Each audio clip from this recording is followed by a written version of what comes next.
Hello, my friends, hello, and welcome once again to stately Vaughn Manor, where Roger and I have returned because it is time for my weekend reading report. Yep, it's that time once again where I sit here and talk to you about all the exciting things I read during the past week. Now, I know you're probably sick of me complaining about how little time I have and how I didn't have time this past week to read everything I wanted to. I pretty much say that every week, so I'm not going to say it this week, even though it's totally true. But for 2 weeks in a row, I didn't read any of this. I don't think I read any of this last week, and I didn't read any of this week either, because again, at the time in the morning when I'm supposed to be reading this, I was reading other things. I should have been reading this. So I have to get back to this.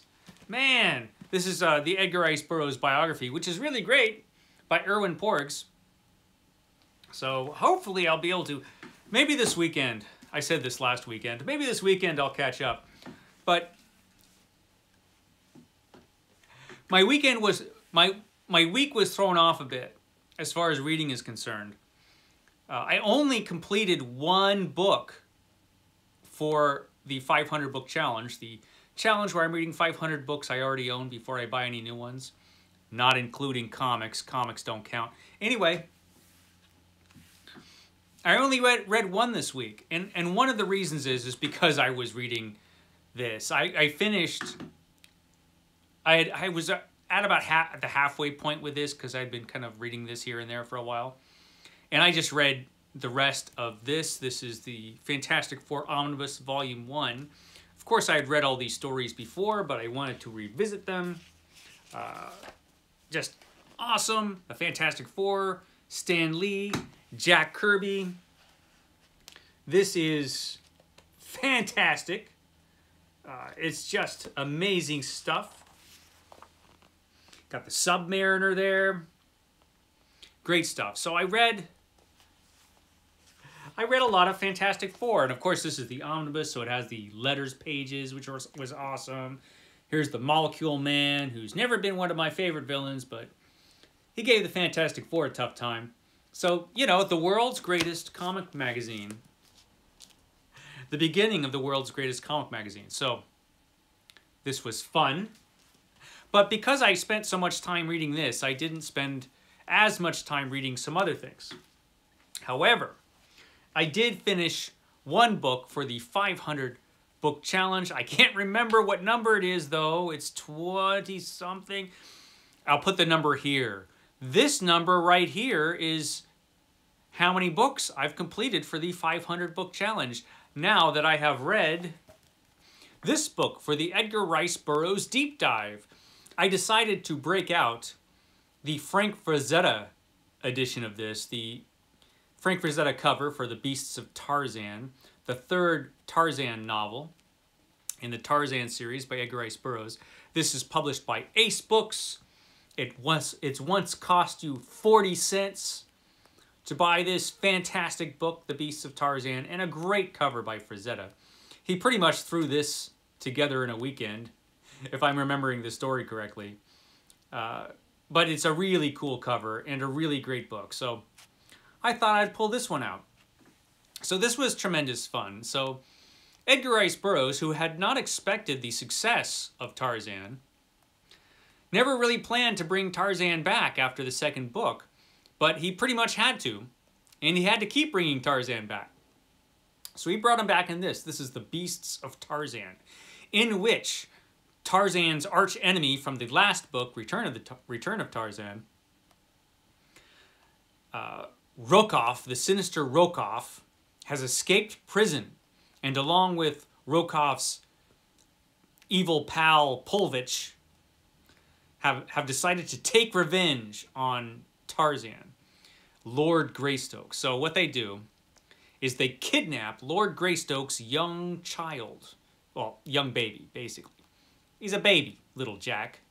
He isn't Korak the Killer yet. That's the next book. Anyway, in this book, he's just a baby, and evil Rokoff kidnaps this kid. And Tarzan, trying to trail him down, gets captured by Rokoff. And along the way, Jane also gets captured by Rokoff. It's just a complete disaster at the beginning of this book. And what happens to Tarzan is taken to an island which is off the coast of Africa where he will be marooned. This is Jungle Island. And Rokoff decides to do this instead of just killing him because we need Tarzan to be alive for this book. Also, he gets to... What he wants Tarzan to do is like sit on this island and brood over the fact that Rokoff has kidnapped Tarzan's child, and he's going to take the child to be raised by cannibals. So Tarzan's son is to be raised by cannibals. That is Rokoff's revenge. And along the way, he also captured Jane, so he has very hideous plans for Jane, which you might imagine. And so Tarzan is marooned on this jungle island full of beasts. Now, this is a bad idea, obviously. The last thing you want to do is just maroon Tarzan on a jungle island not too far away from the coast of Africa. And so, yeah, eventually Tarzan becomes friends with a bunch of animals on the island, some apes, the really intelligent Akut the ape, and a panther. He becomes pals with a panther, you know, and together with a native, an African native, Mugambi, who shows up on the island, they all travel to the coast of Africa. And together, they all search for Tarzan's kidnapped child. Meantime, Jane is also captured, but she escapes. And there's a series of adventures that happen in this book. And I have to say that there's a lot of action in this book. The plot is fairly simple. Everybody's kidnapped. Everybody has to escape. Tarzan has to find the kidnapped Jane and the kidnapped baby. Tarzan has to get revenge on Rokoff. It's a pretty simple plot, but Edgar Rice Burroughs does a lot with it. And lots of action in this book. And I have to say, Jane, man, oh man, Jane goes through it in this book. I thought she had a tough time in the last book when she nearly starved to death. No, in this book, Rokoff, man, he's a villainous villain, all right. And this is the book where Jane really starts becoming a badass. She sort of started becoming a badass in the last book, but she really becomes a badass in this book. Because she's just so tough and endures so much suffering and terrible things that happen to Jane in this book. And then Rokoff, at one point, just savagely beats her in a scene I just did not expect. I didn't remember it being like that, but yeah, there's violence against women in this book, so just so you're aware. And then Rokoff drags her to his tent and attempts to sexually assault Jane. At which point, Jane takes his gun and cracks him over the head and escapes. Now, she didn't shoot Rokoff. I know I'm giving spoilers. She didn't shoot Rokoff because they're in the middle of his camp, and then everybody would just go in there to find out what happened. So she can't shoot him, but she does crack him over the head and knock him unconscious and escape into the jungle where she has to survive on her own and try to get to civilization. It's a whole thing. And Jane is actually probably the most heroic character in this whole book. So it was interesting and harrowing and full of adventure. And it was really good. It was really good. The Beasts of Tarzan. It was better than I remember it being. So that was fun. The Beasts of Tarzan. I read that. After that, I was going to read this. A Rendezvous in Averoigne, or however you pronounce that name, by Clark Ashton Smith. But then I decided, you know what? This is the Arkham House collection, kind of an omnibus collection of his short stories. I decided, why not do better than that? Because I've got all of Clark Ashton Smith on Kindle, and I do have the Kindle edition of the Collected Fantasies of Clark Ashton Smith. I always intended to get the physical copies of these, but I never did. And then the 500 book challenge happened, and now I can't. But I do have all 5 volumes of this on the Kindle as ebooks. And so I've read half of this so far this week. And it's great, man. It is great. I will go into more detail on the different stories next week when I finish the book. But I'm halfway through it now. And it's wonderful. This guy could write, Clark Ashton Smith. He had such a unique style. The plots of the stories tend to be fairly simple. They're fairly simple plots, but around those plots, he builds such beautiful language. He just builds this whole world with sights and sounds and smells and everything else. It's just, it's incredible. It's a brilliant book, a brilliant collection of his short stories. So, and this is only volume 1, which I'm halfway through, The End of the Story by Clark Ashton Smith. So I should be finishing that probably this weekend. I probably will finish this weekend. But what is ahead? So for the Edgar Rice Burroughs deep dive, I accidentally skipped a book. I can't believe I do believe it. I know, you don't have to rub it in. I'm very disorganized. And I thought I had everything. I skipped The Mucker, one of his best books from what I remember. So The Mucker I should have read before The Mad King, but somehow I let it slip by. So now I've got to catch up and read The Mucker. So The Mucker is going to be the next book I read in the Edgar Rice Burroughs deep dive. And great, this is a great old paperback edition of The Mucker. A slashing novel of two-fisted adventure by the author of the famous Tarzan books, and it's a slashing novel of two-fisted adventure from what I remember. Of course, the last time I read this, I was 15, so I'm a little older than that now. So we'll see how I like it, but pretty much all of these books have proven to be better than I expected them to be or I remembered them being, and I remember them being really good. So I expect high things or great things from The Mucker. So that's the next one. And then it's going to be The Lad and the Lion, which is the one I thought it was going to be next. But no, it's actually The Mucker. But since Clark Ashton Smith is probably the last thing I'll read this month, probably, I might actually have to push these two back. Because going into February, we're starting with my book club, or Roger's book club, Roger's cheap old book club with The Prisoner of Zenda by Anthony Hope. So I want to read that right away in February. So that's the first thing I'll read in February is the book for our book club.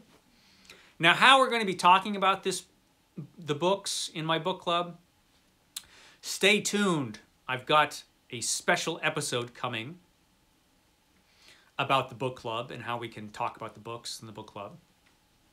So exciting, so exciting. So yeah, but Prisoner of Zenda is going to be the first book I read in February. But then CriminOlly's got this thing going on, which I can't miss. It's his Garb-August Lost Weekend. He's trying to build up excitement very much ahead of time for Garb-August. Now, Garb-August is already the greatest booktube event of all time, where you spend a month just reading trashy books all August long. It's already the greatest booktube event ever. But to build up excitement for this, we're going to have a Lost Weekend where for the first weekend of February, we read a trashy book. And then I thought, darn it, he's building up excitement for his great event, Garb-August. What about June on the Range? I don't have a June on the Range Lost Weekend. So I decided, you know, 2 birds, 1 stone.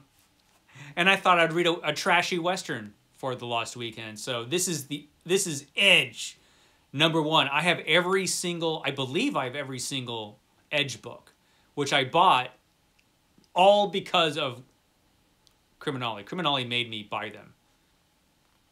He made me buy them all. So, Edge, number 1.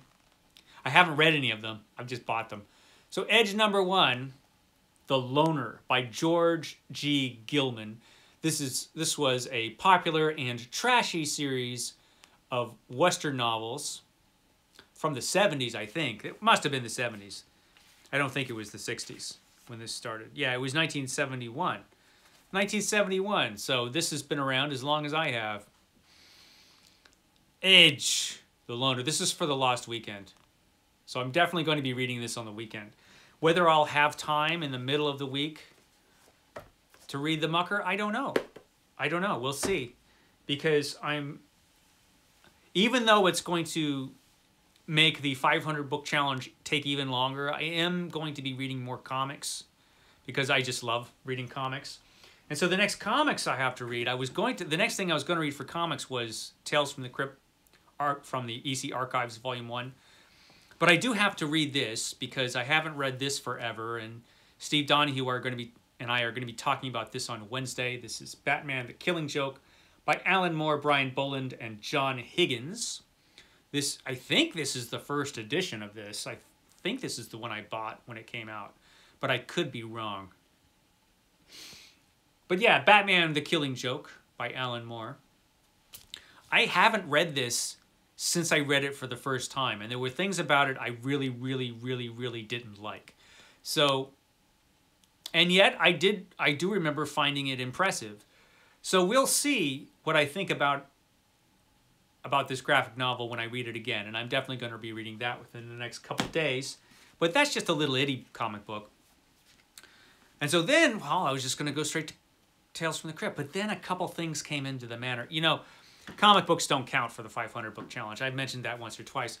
So there are a couple things that I might want to read, one of them being Hawkman. This is a collection from 1989, back when DC Comics did decent collections, I guess.